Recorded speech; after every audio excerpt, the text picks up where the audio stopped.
시골에서 귀신을 보는 무당이 실제로 겪었던 실화괴담. 외할머니께서는 친구분이 무당이셨습니다. 이분은 주로 마을에 있는 잡기를 몰아내는 역할을 하셨지요. 외할머니께서는 자주 이분을 도와주셨다고 합니다. 그래서 가끔 상식으로는 도저히 이해가 되지 않는 현상들을 눈으로 보고 체험하기도 하셨지요. 할머니께서는 손자, 손녀들에게 귀신의 특징에 대해서 자주 이야기해 주셨습니다. 흔히 시골 어르신들이 귀신을 보고 요망한 것이라고 합니다. 그러는 데는 이유가 있습니다. 일부 귀신은 사람들의 공포를 먹고 산다고 합니다. 흔히 말하는 잡기가 이런 특징을 보이는데요. 작게는 인간의 물건을 숨기는 장난을 치거나 크게는 모습을 드러내며 인간을 놀라게 하지요. 더욱이 아주 심보가 고약한 귀신들은 작정하고 질병을 가져오거나 집안을 풍비박산으로 만든다고 합니다. 가끔 조금 전까지 있던 물건이 사라지는 경우가 있습니다. 귀신이 곡할 노릇이라 생각하겠지만 사실은 귀신의 장난일 수도 있다는 것이지요. 사라진 물건 때문에 당황하고 있을 때 그 모습을 보면서 귀신들은 깔깔대며 인간을 비웃고 있습니다. 매우 재밌어 하겠지요. 그리고 이런 귀신들은 음기가 충만한 날에 인간들에게 한 번씩 모습을 보입니다. 계속 모습을 보이는 것은 이들에게도 힘든 일인지라 잠깐 출현하고 사라집니다. 사람들이 자신의 모습을 보고 나자빠지는 것을 매우 즐거워하지요. 그래도 이런 귀신들은 그나마 귀엽습니다. 문제는 정말 심보가 고약한 녀석들입니다. 원한을 가진 귀신과는 또 다르게 살아있는 모든 것을 싫어하는 녀석들이 있습니다. 이들에게는 인간의 안녕과 행복이 가장 꼴 보기 싫은 것이지요. 작정을 하고 해를 끼치기 위해서 별별 수단을 동원합니다. 전쟁이 막 끝나던 시절 충남 공주에서 일어났던 이야기를 전해드리지요. 마을에도 피난을 갔던 사람들이 하나둘 돌아왔습니다. 그 중에는 못 보던 피난민들이 덜어 있었는데요. 갈 곳을 잃고 이곳저곳을 전전하다가 마을로 들어온 것이었습니다. 준택도 피난민이었습니다. 아내와 아이들을 데리고 이곳에 정착하기 위해 온 것이었습니다. 그러나 집을 구하는 것이 참 쉽지 않았습니다. 벌써 살만한 곳은 사람이 모두 찾고 산과 언덕에도 이미 다른 사람들이 터를 잡아 집을 짓고 있었습니다. 무엇보다 찢어지게 가난했기 때문에 집을 못 구하는 것은 당연지사였지요. 그러던 중 준택은 마을 아래에 위치한 빈집을 발견합니다. 조금 낡았지만 꽤 깨끗했고 무엇보다 사람이 살았던 흔적이 없어서 마음 놓고 살 수 있겠다는 생각이 들었지요. 누군가가 그 집을 선수칠까봐 재빨리 짐부터 풀었습니다. 여보, 아가들아, 오늘부터 이곳이 우리 집이야. 하지만 준택의 아내는 그 집이 조금 이상했다고 합니다. 전체적으로 집이 땅 안으로 푹 꺼진 느낌이 들었고 한여름인데도 냉기가 돌았기 때문이지요. 준택은 기분 탓이라면 낡은 것들을 고치고 집안 곳곳을 손보면 문제없다고 했습니다. 그리고 그곳에서 첫날 밤을 묵게 되지요. 준택의 아내는 꿈을 꾸었습니다. 돌아가신 친정어머니가 집에 찾아온 것이었습니다. 그런데 친정어머니는 반가운 기색도 없이 애가 타는 표정으로 아내의 팔을 잡고 밖으로 나가려는 것이었습니다. 얘야, 빨리 나가자. 이런 집에서 살면 안 돼. 어서 빨리 나가자. 놀란 준택의 아내는 식은땀을 흘리며 잠에서 깼지요. 기분이 싱숭생숭한 마음에 고개를 숙이고 한숨을 쉬고 있는데 옆에서 이상한 소리가 들렸습니다. 첫째 딸이 호흡이 곤란한지 숨을 쉬지도 못하고 졸도를 하기 일부 직전이었습니다. 놀란 준택의 아내는 딸을 흔들었습니다. 그러나 더욱 고통스러워할 뿐이지요. 별 차도가 없었습니다. 잠에서 깬 준택은 놀라서 딸의 등을 마구 두드리기 시작했습니다. 하지만 전혀 효과가 없었습니다. 준택과 아내는 당장 죽게 생긴 딸 때문에 무서웠습니다. 바로 그때 준택의 아내의 머릿속에 친정어머니가 스쳐 지나갔습니다. 얘야, 빨리 나가. 어서 나가란 말이야. 영문도 없이 준택의 아내는 딸을 부둥켜 안고 집 밖으로 나갔지요. 준택은 갑자기 그런 아내의 행동에 당황했습니다. 지금 뭘 어쩌겠다는 거야? 준택의 아내는 최대한 집 밖으로 최대한 멀리 달렸습니다. 그리고 마을의 정자 근처에 당도했을 때 딸아이의 얼굴을 보았습니다. 기진맥진해서 침을 질질 흘리고 있었지만 서서히 숨을 쉬고 있었습니다. 아가, 괜찮은 거야? 아가, 엄마 좀 봐봐. 첫째 딸은 엄마의 얼굴을 보자 놀랬는지 울기 시작했습니다. 준택의 아내도 놀란 가슴을 쓸어내리며 서럽게 같이 울었지요. 정말 큰일 나는 줄 알았습니다. 사랑하는 딸을 그렇게 보낼 수는 없었습니다. 그렇게 둘은 한참을 울다가 집으로 들어가려 하는데 무당으로 보이는 한 처녀가 산에서 내려오고 있었습니다. 처녀는 준택의 아내와 마주치자 말을 걸었습니다. 저기, 혹시 마을 아래의 빈집으로 이사 오셨어요? 준택의 아내는 깜짝 놀라서 당황했습니다. 혹시라도 자신이 주인이라서 그곳을 내쫓을까봐 불안했습니다. 그래서 얼떨결에 처녀에게 인사를 했지요. 안녕하세요. 마을 빈집으로 이사 온 안준택의 안사람이에요. 그러나 처녀는 예상 밖으로 따뜻한 미소를 지으며 저는 저기 밤나무 뒤에 사는 강인화예요. 아직 우리 할머니께 배우고 있지만 무당이에요. 보통 무속인이라고 하면은 늘 상대를 매섭게 노려보거나 날카로운 어투로 쏘아대듯 말하지요. 그러나 이 처녀는 어찌나 사람을 편하게 해주는지 윤택 씨의 아내는 얼었던 마음이 사르르 녹듯 편안했습니다. 처녀는 바구니에 있던 사과 3개를 건네주며 언니, 이거 받아요. 이상하게 생각하지 마시고 애들 먹여요. 그리고 내일 오후에 제가 언니네 댁에 놀러가도 돼요. 준택의 아내는 당황했습니다. 다짜고짜 이런 비싸고 귀한 과일을 받다니. 무엇보다 처음 본 사람이 집으로 놀러 온다는 이야기에 순간 마음이 복잡했습니다. 괜찮아요. 저 이상한 여자 아니에요. 언니, 내일 봐요. 거절하려고 말도 꺼내기 전에 처녀는 가버렸습니다. 하는 수 없이 골아떨어진 딸을 데리고 집으로 들어갔습니다. 준택은 걱정이 되었는지 마당 앞을 이리저리 빙빙 돌고 있었습니다. 여보. 준택은 서둘러 달려왔습니다. 우리 아가는 괜찮은 거야? 어이구, 이게 무슨 일이야? 아가 괜찮니? 준택의 가족은 그 집에서 쉽지 않은 첫날 밤을 치렀습니다. 준택은 친척의 도움으로 일자리를 구했습니다. 그래서 새벽 일찍 집을 떠나게 되었지요. 보리가 얼마 남지 않았네. 그래도 아끼지 말고 자네랑 우리 아가들이랑 잘 챙겨 먹게. 오늘 일 가면 영택 형님이 먹을 걸 잔뜩 준다고 했어. 조금만 기다려. 준택의 아내는 고개를 끄덕이며 서방님이 출근할 물건들을 챙겼습니다. 지난밤에 너무 놀란 나머지 몸과 마음이 굉장히 피곤했지만 그래도 가장의 역할에 최선을 다하는 남편의 뒷모습을 보니 마음이 짠했습니다. 준택은 서둘러 나가며 아내에게 손을 흔들었습니다. 아내도 잘 다녀오라며 웃으면서 남편에게 손을 흔들었지요. 그리고 준택의 아내는 지난밤에 받았던 사과 3개를 가지고 아이들에게 주려고 안방 문 밖에 앉아 있었습니다. 그런데 아이들이 자고 있는 방 안에서 이상한 소리가 들렸습니다. 아이고, 새끼들, 이 집이 어떤 집인지도 모르고 참 잘 자네. 어제 그냥 콱 죽여버렸어야 하는데. 팔자도 모르고. 아가, 잠이 오냐? 잠이 와. 누군가가 아이들에게 험한 소리를 내뱉었습니다. 준택의 아내는 등골이 오싹해졌습니다. 순간 강도라도 들어왔다면 사과라도 던질 마음으로 냉큼 방 안으로 들어왔습니다. 준택의 아내는 방 안 곳곳을 둘러봤습니다. 하지만 아이들만 새근새근 자고 있을 뿐 아무도 없었습니다. 그런데 누군가의 목소리가 방 안 어딘가에서 들리는 것이었습니다. 어허, 저 여자. 지 새끼들 죽일까봐 들어온 거야. 참 기가 막힐 정도로 들어왔구만. 어제 저 여자만 아니었어도 꼴로 보내는데. 아쉬워. 준택의 아내는 방 안에서 들려오는 목소리에 집중을 했습니다. 남자 목소리.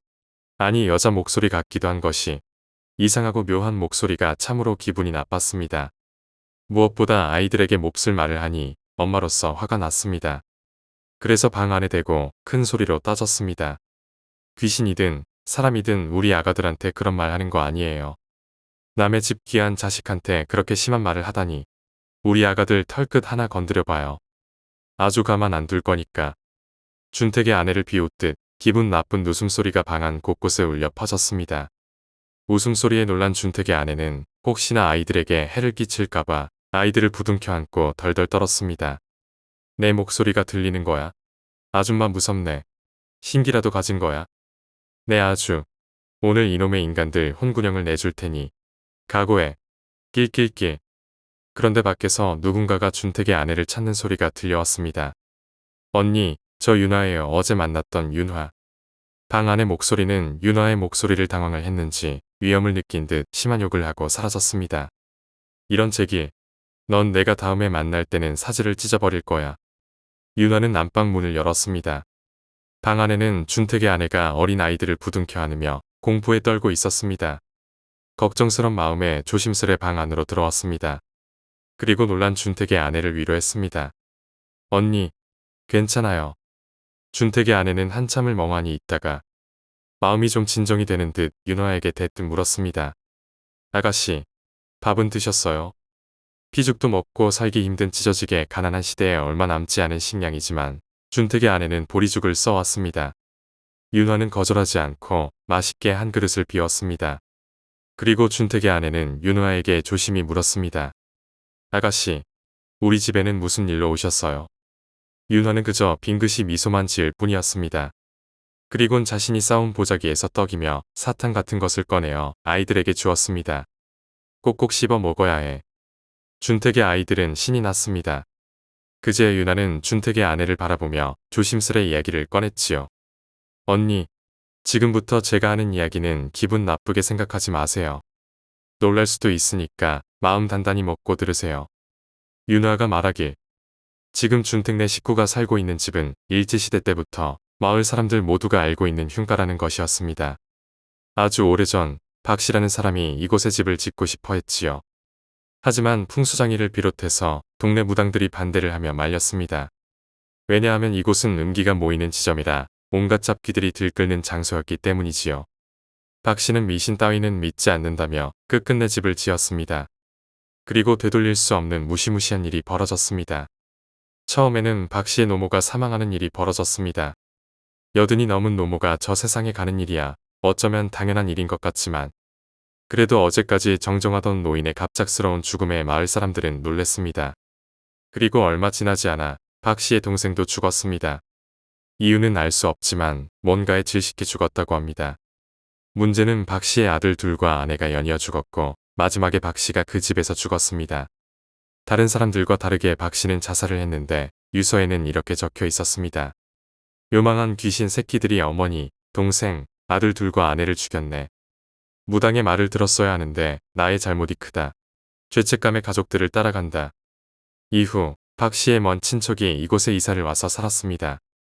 아니나 다를까 그 양반의 일가족도 모두 죽었지요. 그리고 몇몇이 들어와 이곳에 살았지만 귀신을 보거나 귀신에게 홀려서 결국 겁이 나서 나가버렸습니다. 온 동네에 귀신이 사는 집이라며 소문이 난 것이지요. 흉한 곳을 허물어야 한다며 마을 사람들이 나섰습니다. 그런데 이상한 것은 마을 사람들이 그곳을 허물기 위해 이곳에 올 때마다 이유 없이 하나 둘 픽픽 쓰러지는 것이었습니다. 마을 사람들 모두는 무서워했습니다. 아직까지 이곳을 허물지 못하고 지금까지 그대로 둔 이유지요. 소문을 아는 사람이라면 이곳 근처에는 얼씬도 하지 않습니다. 세월이 흘러서 준택이 이 집의 주인이 된 것이었습니다. 준택의 아내는 윤화의 말에 소름이 돋았습니다. 아이의 아버지는 일을 하러 나갔는데 이 이야기를 전해야 하는지 당장 집을 나가야 하는지 어떻게 해야 할지 당황스러웠습니다. 윤화는 준택의 아내에게 지난밤에는 정말 큰일이 났었다며 말을 이었습니다. 간밤에 저 아이가 죽다 살지 않았어요. 준택의 아내는 첫째 딸의 얼굴을 한번 보고 고개를 끄덕였습니다. 아가, 이모한테 잠깐만 와볼래? 첫째 딸이 윤화 앞에 다가와 앉았습니다. 윤화는 딸에게 천장을 보라며 손짓을 했습니다. 아이가 천장을 바라보고 고개를 들자 준택의 아내는 경악을 했습니다. 딸의 목에 누군가가 목을 졸랐던 흔적이 있었기 때문입니다. 사람의 손 모양이 선명했습니다. 언니, 이거예요. 사람이 한 짓이 아니라 이 집에 사는 귀신들이 한 거예요. 준택의 아내는 너무 무섭기도 하고 슬프기도 해서 딸을 안은 채 울기만 했습니다. 그녀는 문득 친정어머니가 생각이 났습니다. 친정어머니가 꿈에 나타나지 않았더라면 첫째 딸을 부둥켜 안으며 고마움과 서러움의 눈물이 흘렀습니다. 윤화는 그날 밤에 산신님께 기도를 드리고 내려왔을 때 모녀가 이 집에서 나오는 것을 보고 매우 놀랐습니다. 특히 첫째 딸에게는 귀신들의 냄새가 어찌나 진동을 하는지 잠자코 숨어서 지켜보고 있었지요. 그들을 구해주려고 준택의 아내를 기다렸습니다. 그리고 일부러 말을 걸었지요. 문제는 귀신의 존재를 전혀 믿지 않을까봐. 산신님께 제물로 바쳤던 사과 3개를 주며 그것을 통해 귀신의 목소리라도 듣게 해주고 싶었습니다. 자신의 영적인 힘을 잠깐 빌려준 셈이지요. 물론 당장 찾아가서 도와주고 싶었지만 야밤에는 귀신들의 힘이 절대적으로 강해서 자신이 없었습니다. 무엇보다 준택의 가족이 믿어준다는 보장이 없었기 때문이었습니다. 그래서 윤아는 새벽에 일찍 찾아와서 한참을 집 밖에서 지켜보았습니다. 문 밖에서 준택의 아내와 귀신이 하는 이야기를 모두 듣고 있었지요. 그러다 귀신의 심보가 보통이 아니라서 걱정스러운 마음에 방문을 열었던 것이었습니다. 언니, 하루빨리 이 집에서 나가야 해요. 언제 귀신들이 언니 가족들에게 해를 끼칠지 몰라요. 이것들은 구술해도 아무 소용이 없을 만큼 무서운 녀석들이에요. 준택의 아내는 아이의 아버지도 없는데 쉽게 결정을 내릴 수 없었습니다. 저기, 윤화 아가씨, 그래도 우리는 여기가 아니면 갈 곳이 없어요. 윤화는 아무 걱정 말라며. 언니, 그런 줄 알고 제가 우리 할머니께 말씀드렸어요. 우리 집 뒤편에는 방이 하나 있어요. 그곳에서 언니 가족들이 지내도 된다고 하셨어요. 여기보다 훨씬 좁지만 훨씬 안전해요. 그래도 준택의 아내는 남편의 동의 없이 움직이는 것이 마음에 걸렸습니다.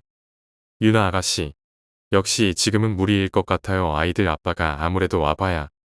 준택의 아내도 몹시 이 집이 찜찜했습니다. 처음 올 때부터 푹 꺼진 집안에 냉기까지 도는 집. 무엇보다 아이가 아픈 것이 귀신의 탓이라고 하니까 집의 정남이가 떨어졌습니다. 하지만 그래도 아이들 아빠가 너무 좋아한 집이라서 쉽게 누군가의 말을 듣고 방을 빼기에는 염려되는 부분이 컸습니다. 윤화는 아이들뿐만 아니라 준택의 아내도 이곳을 나와야 한다며 재촉했습니다. 하지만 준택의 아내는 그건 역시도 스스로 결정할 수 없다고 했습니다. 언니 잘 들어요.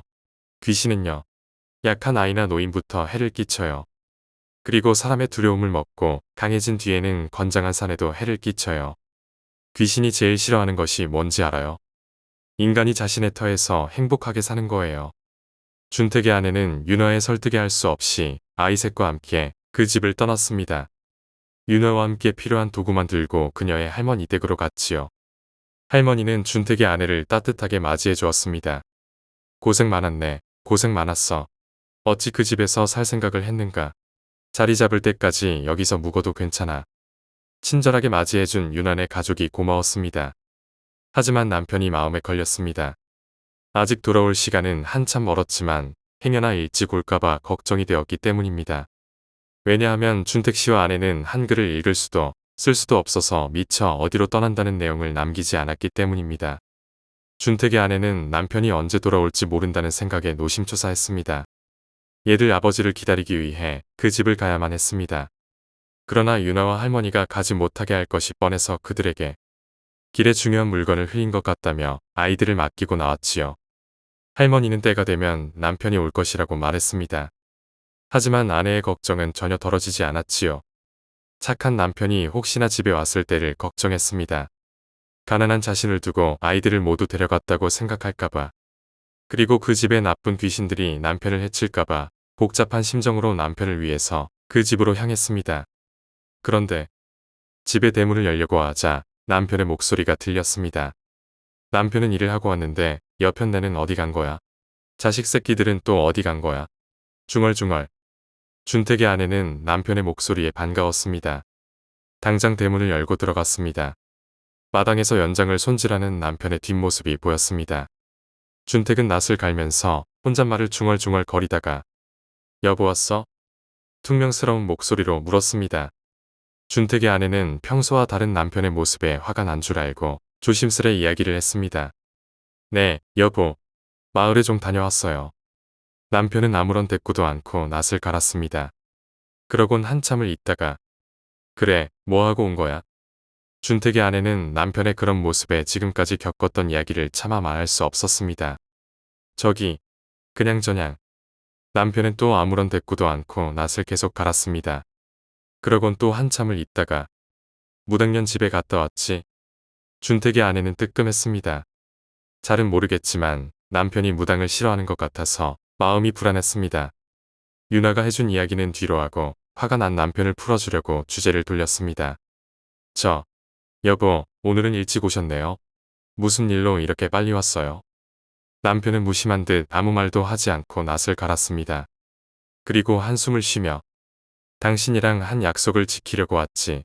당신이랑 한 약속. 허허. 준택의 아내는 약속이란 말에 당황을 했습니다. 자신도 모르는 사이에 남편과 약속을 했었나? 생각을 했지만 도무지 기억이 나지 않았습니다. 그래서 남편에게 물었습니다. 여보, 우리가 무슨 약속을 했었나요? 제가 아침에 한 약속이 기억이 안 나서.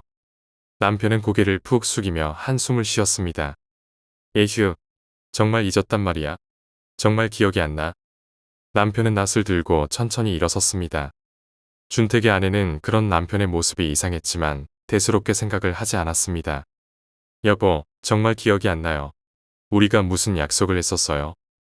준택의 아내가 말이 끝나기가 무섭게 뒤를 돌아본 남편은 낯을 들고 부인을 향해 달려들었습니다. 내가 약속했잖아. 다음에 만날 때는 이 사지를 찢어버린다고. 놀란 준택의 아내는 그제야 정신을 차리고 낯을 간신히 피했습니다. 그리고 순간 남편의 얼굴을 바라봤습니다. 준택의 아내는 겁에 질렸습니다. 그는 남편이 아닌 소름 돋게 무서운 표정을 한 귀신이었습니다. 직감적으로 알았습니다. 이 사람, 아니 이 귀신. 첫째 딸의 목을 조르고 새벽에 자신에게 말을 걸었던 귀신이구나.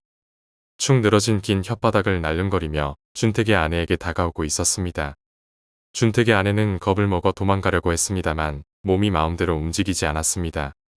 호랑이에게 물려가도 정신만 똑바로 차리면 산다고 했지요. 놀란 가슴을 진정시키고 정신을 다 잡으려는데 준택의 아내는 이 집의 실체에 대해서 깨닫게 되었습니다. 낯을 들고 자신에게 다가오는 귀신뿐만 아니라 지붕에서, 부엌에서, 창고에서, 마당에서, 뒷간에서 남녀노소 할 것 없이 엄청 많은 귀신들이 준택의 아내를 향해 오고 있었습니다. 준택의 아내는 이렇게 자신도 죽는구나 라고 생각했습니다. 바로 그때 진짜 남편의 목소리가 들렸습니다. 여보, 여보. 대문 밖에서 준택이 놀란 표정으로 서 있었습니다. 혹시라도 귀신들이 아내를 해칠까봐 단숨에 달려와서 아내를 일으켜 세웠습니다. 그리고 둘은 그 집에서 일어나는 믿을 수 없는 현상에 경악을 했습니다. 이른 새벽에 준택은 집을 나섰습니다. 1시간 정도, 아니 꽤 오랫동안 걸어서 친척인 영택의 집에 도착했습니다. 영택은 양조장에서 일을 했는데 준택이 근처로 이사를 온다기에 함께 일을 하기로 한 것이지요. 형수는 일을 나가기 전에 든든히 챙겨 먹어야 한다며 없는 살림의 상을 차려왔습니다. 배가 많이 고팠던지라 준택은 허겁지겁 먹었습니다. 그러던 중 친척 동생이 잘 사는지 걱정이 되어서 영택이 몇 가지를 물었습니다. 준택아, 너도 아버지가 되니까 부지런해지지. 입안에 가득 있는 음식물을 급하게 넘기며 아이고 형님, 말해 뭐해요. 그저 우리 마누라, 아가들 먹고 사는 데만 지장이 없으면 더한 것도 하겠어요. 과거 어렸던 친척 동생이 책임감 있는 가장이 되자 대견했습니다. 그래 집은 공주 어디야? 계룡의 밤나무 근처인가? 준택은 집 이야기에 한껏 기분이 좋아졌습니다. 네, 밤나무 근처에 얻었어요. 집을 지으려고 해도 엄두가 안 나는 거예요. 다른 집은 벌써 주인들이 들어오거나 사람이 사는 집이고 본의 아니게 형님 댁에서 하루 묵고야겠구나 생각했는데 때마침 계룡의 밤나무 아랫집이 비어있는 것이 아니겠어요. 조금 오래되긴 했지만 깨끗하고 괜찮아 보여서 바로 그 집에서 짐 풀었어요. 영택은 밤나무 아랫집이란 말에 동공이 커졌습니다. 그리고 조심스레 준택에게 물었습니다. 준택아, 혹시 밤나무 아랫집을 말하는 거야? 거기 마을 아래에 떨어져 있는지 파나를 말하는 건 아니겠지? 준택은 그 집이라고 말했습니다. 영택은 경악을 금치 못했습니다. 그래도 다른 집일 수도 있으니 다시 물었습니다. 혹시 대문이 녹이 좀 쓸었지만 파란색이고 새로 만든 집이야? 준택은 겁에 질린 표정의 영택에게 눈을 떼지 못하고 고개를 끄덕였습니다. 형님, 도대체 무슨 일이에요? 우리 집을 나세요. 그 집은 영택도 아는 집이었습니다. 아니, 웬만하면 공주나 청양에 사는 사람이라면 한 번은 들어본 집이지요. 영택은 준택에게 잘 들으라며 그 집에 대한 이야기를 해주었습니다. 일제시대에 박씨가 그곳에 집을 지은 이야기부터 그곳에 살았던 사람은 죄다 죽었다는 이야기까지. 말이지요. 준택이 오늘은 일하지 말고 당장 집으로 가봐. 그 집에 있으면서 하루라도 잘 지내는 사람 못 봤으니까 어서. 준택은 매우 혼란스러웠습니다. 그 집에 그런 비밀이 있을 줄은 꿈에도 생각지 못했지요. 그리고 순간 첫째 딸이 고통스러워하던 지난밤이 머릿속을 스쳐 지나갔습니다. 남편으로서, 아비로서 행복하게는 못해줄 망정, 귀신 들린 집에나 살게 하고 준택은 자책을 하기 시작했습니다. 영택은 준택에게 한 가지 당부했습니다. 준택아, 그 동네 말이야 귀신 쫓는 용암무당 할매가 있어. 피난 갔다가 돌아오셨는지 모르겠지만 무조건 거기 먼저 가서 할매 모시고 집에 가거라. 무슨 일이 벌어질지 모르니까 말이야. 준택은 영택의 말이 끝나자 쉼 없이 뛰었습니다. 한참을 달린 뒤에 마을에 도착할 수 있었지요. 당장 무당집 할매를 찾으려고 했습니다. 그러나 무언가 이상한 현상을 발견했습니다. 날씨가 이토록 맑은데 준택의 집에만 시커먼 안개 같은 것들이 잔뜩 끼어 있었습니다. 좋지 않은 예감의 무당이고 모고할 것 없이 집으로 향했습니다. 초조하고 걱정스러운 마음에 대문을 벌컥 열었습니다. 무서운 표정으로 남자가 낫을 들고 아내를 해치려는 것이 보였습니다. 그러나 준택을 더욱 경악시킨 것은 낫을 든 남자만 있었던 것이 아니라 집안 곳곳에 숨어있는 귀신 모두가 자신과 아내를 쳐다보고 있었습니다. 준택은 아내를 향해 외쳤습니다. 여보, 여보. 아니나 다를까 낫을 들고 있던 귀신은 준택을 그윽하게 바라봤습니다. 준택은 아내를 일으켰습니다. 서로의 손을 잡고 둘은 대문을 향해 힘껏 뛰었습니다. 그러나 갑자기 대문이 쾅하고 굳게 닫혔습니다. 준택이 안간 힘을 써도 문은 꿈쩍도 하지 않았습니다. 낫을 든 귀신이 긴 혀를 날름날름 움직이며 시익하고 웃었습니다. 들어올 땐 네 마음대로 들어왔지만 나갈 땐 네 마음대로 못 나가지. 네 딸년부터 죽였어야 하는데. 낄낄. 요란한 웃음소리를 내며 준택의 부부에게 마구 낫을 휘둘렀습니다. 준택은 아내를 감싸다가 등과 팔이 낫에 베었습니다. 여보, 여보. 쓰러진 준택은 팔과 등에 피가 철철 흘렸습니다. 준택의 아내는 피칠갑이 된 남편을 부둥켜 안고 살려달라며 귀신에게 빌었습니다. 하지만 남자 귀신은 오히려 즐거워하며 낫을 들고 요란한 춤을 추기 시작했습니다.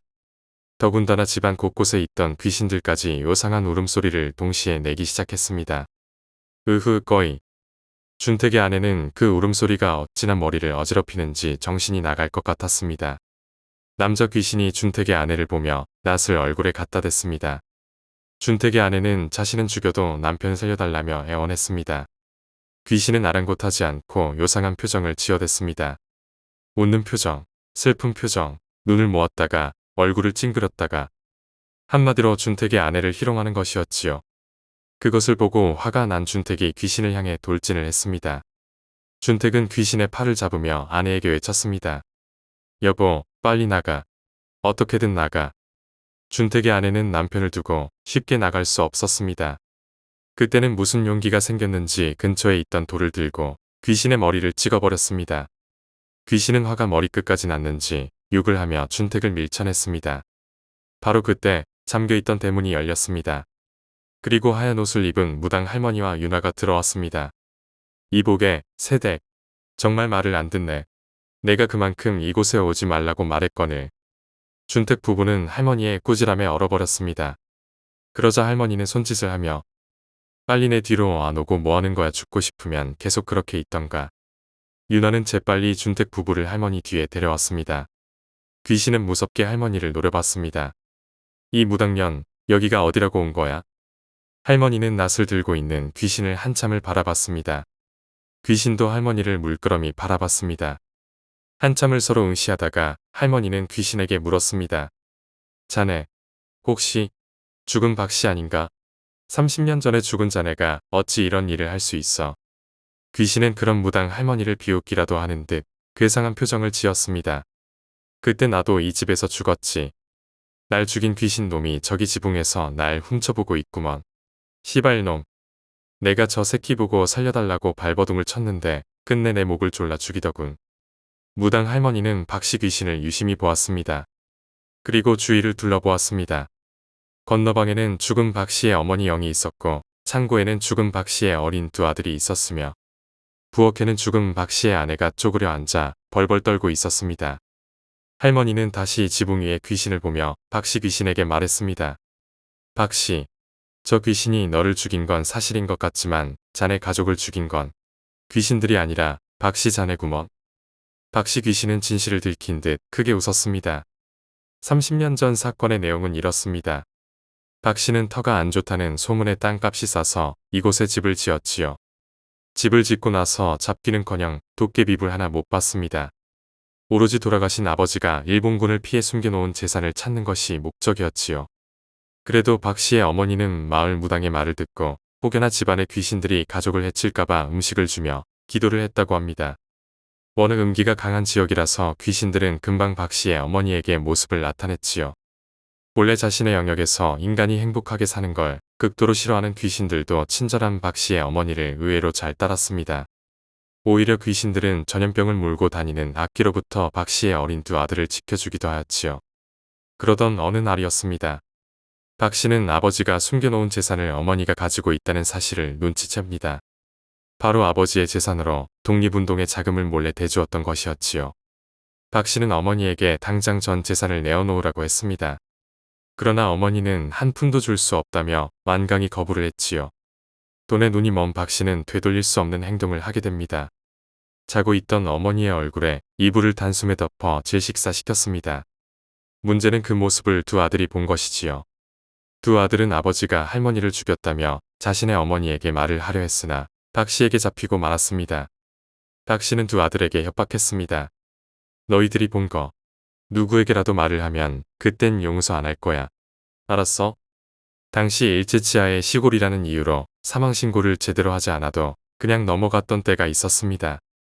박 씨의 입장에서 무사히 어머니의 장례가 끝났고 인근 묘지에 안장시켰습니다. 그런데 마을에 요상한 소문이 퍼진 것이었습니다. 귀신이 들끓는 집터 때문에 박 씨의 어머니가 죽었다는 것이었습니다. 어제까지 멀쩡한 노인네가 왜 죽은 거겠어. 무당들이 그러는데 저 집만큼은 구술해도 소용없다는 거 아니야? 박 씨의 패륜적 살인행위는 그렇게 귀신 소문 때문에 묻혔습니다. 두 아들은 아버지가 할머니를 살해했다는 사실을 알려야만 했습니다. 그러던 어느 날 아버지 박 씨가 어디론가 나갔던 날이었습니다. 두 아들은 이 사실을 엄마에게 알리기 위해 부엌으로 들어갔습니다. 박 씨의 부인은 시어머니가 늘 하던 귀신에게 밥을 주는 일을 계속했습니다. 그날도 평소처럼 부엌에서 음식을 하고 있었습니다. 두 아들 녀석이 부엌에서 기웃거리며 마치 할 말이라도 있는 건 마냥 서성였습니다. 배가 고프니 아직 밥 시간 되려면 조금 멀었는데. 두 아들은 고개를 절레절레 흔들었습니다. 박 씨의 부인은 근심이 가득한 두 아들의 얼굴을 보면서 무슨 일이 있음을 직감했습니다. 무슨 일인데 그러니? 두 아들은 주위를 살폈습니다. 아버지가 집에 없다는 것을 알고 어머니에게 그날의 일들을 전했습니다. 엄마, 아버지가 할머니를 죽였어요. 박 씨의 아내는 당황했습니다. 전혀 믿지 않았습니다. 아이들에게 그런 소리 하는 것이 아니라며 혼을 냈습니다. 어머니는 뭔가 망치로 머리를 크게 맞은 기분이었지만 단지 아이들이 실없이 하는 이야기라든지 나쁜 말장난으로 치부했습니다. 그러던 어느 날 박 씨의 아내는 두 아이들에게 부쩍 손찌검을 자주 하는 남편이 불편했습니다. 그래서 남편인 박 씨에게 조심스레 이야기를 꺼냈습니다. 여보, 아이들에게 너무 심하신 것 아니에요? 안 하시던 손찌검을 다 하시고 좋게 말로 타이르셔요. 박 씨는 슬슬 짜증이 났습니다. 죽은 어머니에게 거액의 재산도 빼앗았겠다. 더 이상 마누라의 잔소리를 들으며 구질구질하게 살기 싫었습니다. 내년이 뭘 알아? 이놈의 집 구석골도 보기 싫다. 박 씨의 아내는 생전 처음 남편에게 욕을 들었습니다. 남편이 변했음을 직감했지요. 그래서 다시 예전의 자상한 남편이 되길 바라는 마음에 여보, 오죽하면 우리 애들이 아버지가 무서워서 아버지가 할머니를 죽였다고 말을 해요. 순간 박 씨의 표정이 굳어졌습니다. 이내 아들 둘을 끌고 가서 창고 안으로 들어갔습니다. 잠시 후 물건으로 뭔가를 세차게 내려치는 소리와 아이들의 비명소리, 곧이어 울음소리가 들렸습니다. 아이들은 살려달라며 울부짖었습니다. 아버지, 살려주세요. 아버지 제발 살려 주세요. 놀란 박 씨의 아내는 창고의 문을 열기 위해 안간힘을 썼습니다. 박 씨의 아내가 커다란 돌멩이로 손에서 피가 나도록 문을 내리쳤습니다. 이윽고 문이 열렸습니다. 그러나 문이 열리는 동시에 두 아들의 비명소리도 나지 않았습니다. 싸늘한 주검이 든 두 아들을 보고 박 씨의 아내는 아무 말도 할 수 없었습니다. 그런 아내를 보며 박 씨는 아내를 강제로 설득시키려는 듯 괜찮아, 아이는 또 낳으면 되잖아. 그냥 사고라고 생각해. 사고라고. 한순간에 악마로 변한 남편을 본 박 씨의 아내는 참을 수 없는 고통이 한꺼번에 밀려와서 숨도 제대로 쉬지 못했습니다. 오로지 가슴을 부여잡고 소리 없는 통곡만 할 뿐이었습니다. 마을에는 두 아들이 창고에서 뛰놀다가 변을 당했다고 알려졌습니다. 박 씨의 아내는 차마 자신이 본 것을 입 밖으로 낼 수 없었습니다. 왜냐하면 박 씨가 집 밖으로 내보내지 않았기 때문이지요. 그렇게 하루가 멀다고 눈물과 토사물을 쏟아내는 박 씨의 아내였습니다. 그러거나 말거나 박 씨는 빼앗은 재산으로 도시에서 향락을 즐기며 새 인생을 시작하고 싶었습니다. 그런데 문득 아내가 장애물처럼 느껴졌습니다.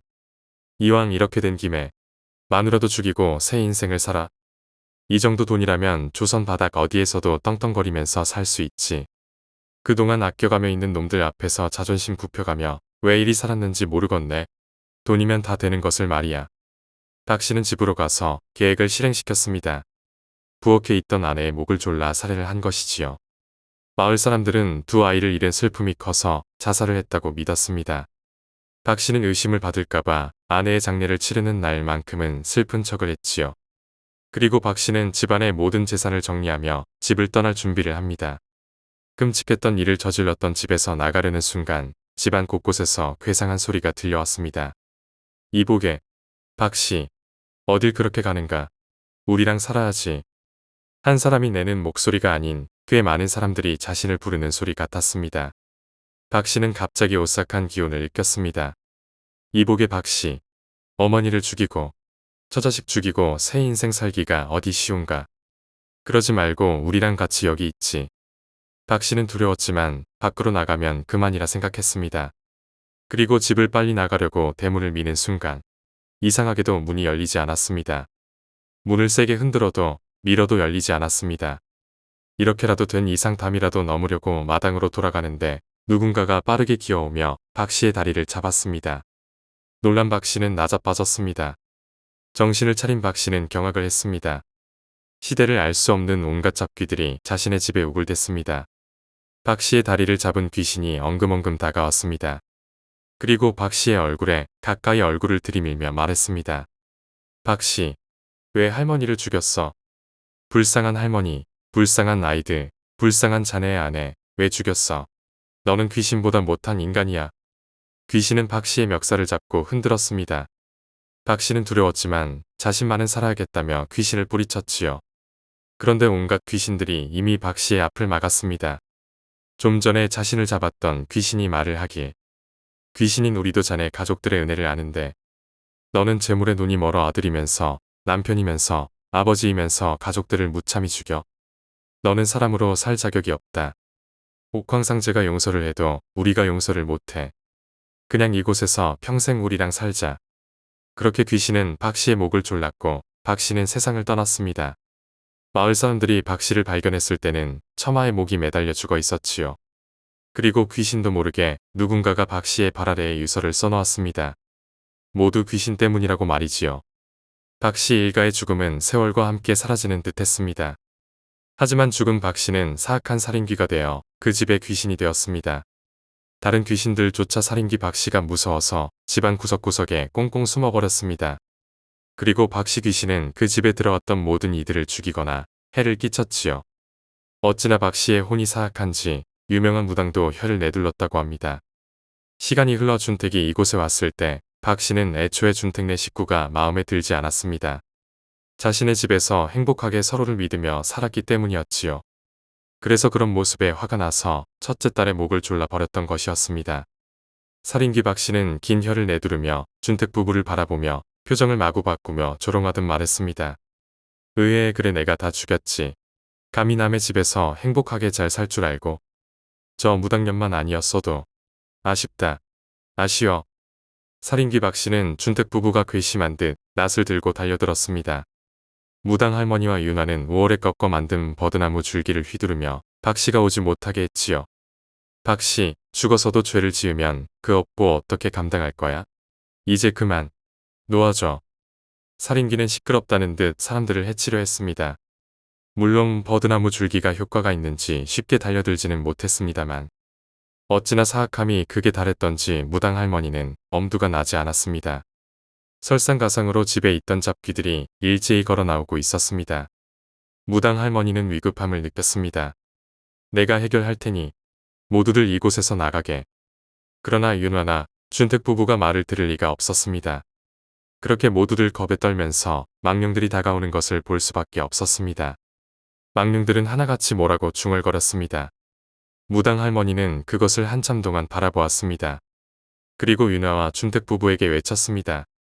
어서 대문을 열고 빨리 나갔세. 지금이 아니면 살아서 나가지를 못해. 그 집에 있던 모든 망령들이 살인귀 박 씨를 부여잡았습니다. 박 씨는 분노하며 자신의 팔다리를 잡은 귀신들을 털어내려고 발버둥 쳤습니다. 그렇습니다.